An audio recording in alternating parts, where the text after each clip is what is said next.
So I've got three things to tell you. The vote is the last piece of what we do, and it's the piece that takes a few minutes. You walk into the polling place. If you went on Tuesday, it took you approximately 13 seconds to vote because people didn't show up. But the vote's the last moment.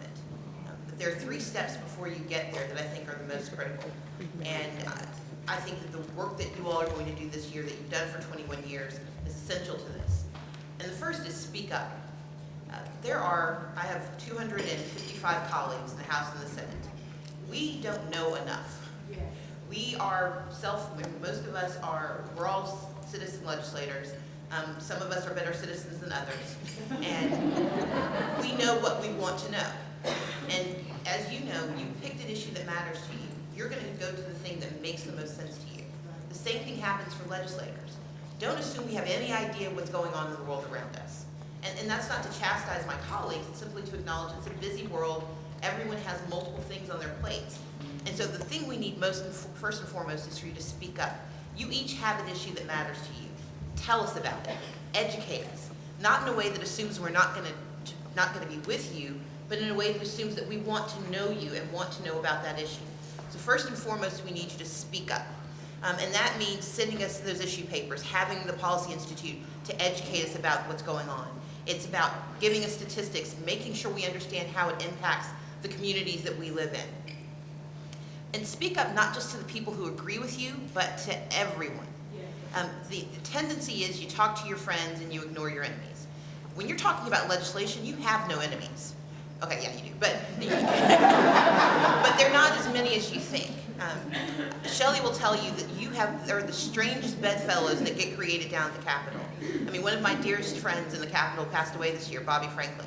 Bobby and I both agree there was a Bible, but we had completely different opinions about the pages inside. But Bobby and I were able to work together on a number of issues because it wasn't about whether he was the enemy of my beliefs, it's whether we could work together. And the reason we were able to work together is that we spoke to each other. We talked about where we stood. We talked about the things that concerned us. And I've been very lucky down at the Capitol to be lauded for being able to work across the aisle. All that means is I talk to people. I speak up. I speak up about the issues that matter to me because I'm going to assume that you're not voting with me because you don't know yet. I'm assuming if I tell you the truth, you're going to go with it. So first and foremost, I need you to do what? Speak up. Okay. Secondly, I need you to stand up. So when you speak up and you tell me about the issue, that's great. But if you go away, I will forget you. It's like the cute guy who comes up to you in the bar, but forgets to give you his number, and you're just kind of like, oh yeah, and now he's gone. We're going to forget you. If you leave us alone, we are going to forget you, and we're not going to remember until somebody cuter is going to come up to us, because we're really cute.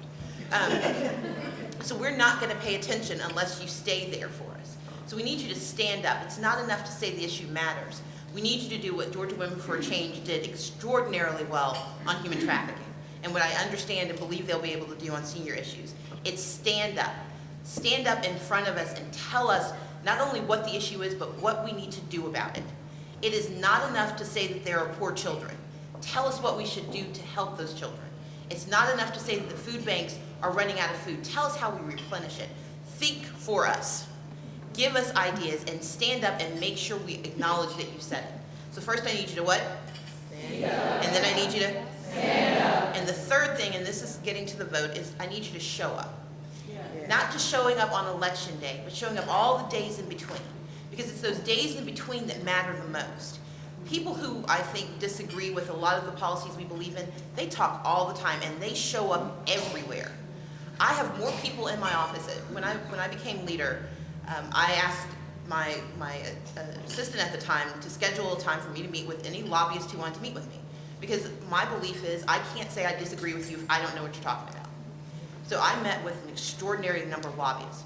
But I will tell you, the people who took advantage of meeting with me most are people who had polar opposite beliefs from my own.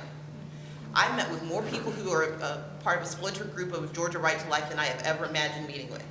And not a single one of them thinks I'm going to vote with them. But they don't believe in not showing up. Every conservative issue that is out there, they will come and see me first. Okay, I'm probably like 20th on their list, but they'll come and see me because they refuse to concede that I'm not going to agree with them. And yet when we are right one time and then we sit down and we stay at home and we complain about what happened. If we don't show up, we deserve what we get.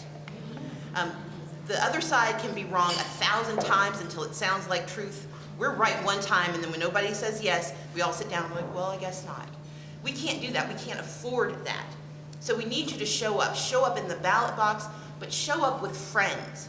If you went to vote alone on Tuesday, shame on you. We should never vote alone. We should never lobby alone.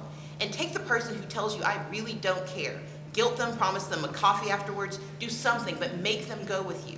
Because the way you build this room of 2,500 and 5,000, this is a state of 9.9 million people, and 51% of them are women. They should be concerned about the issues you're concerned about, because you don't have partisan issues. You have people issues.